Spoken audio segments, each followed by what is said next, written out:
novità, questa non l'abbiamo mai fatta. No, questa è oltre.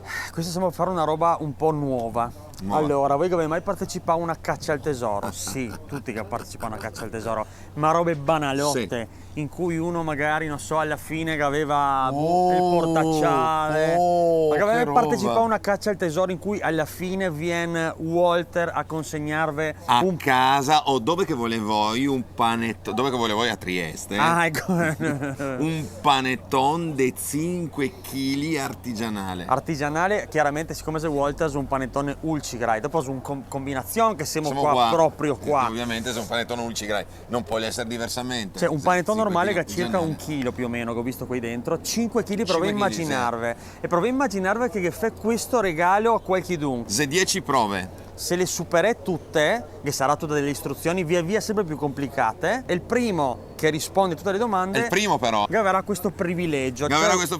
Walter che vi consegna il panettone dei 5 kg. Ma può anche dire, Miguel, lo voglio far consegnare a mia mamma. Giusto. Dà l'indirizzo della mamma, arriva Walter, suona la campanella della mamma, signora!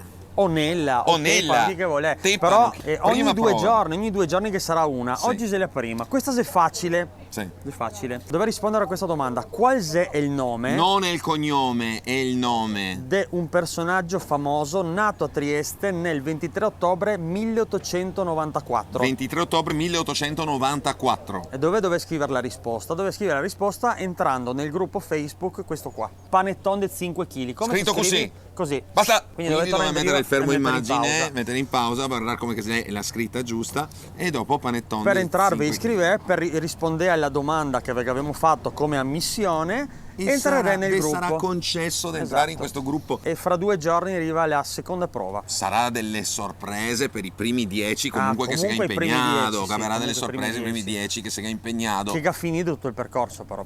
Bisogna finire il percorso. Bisogna finire il percorso. Bisognerà indovinare qual è il luogo che ne renderà tutti felici durante dicembre. Sì. Questa sarà la risposta finale.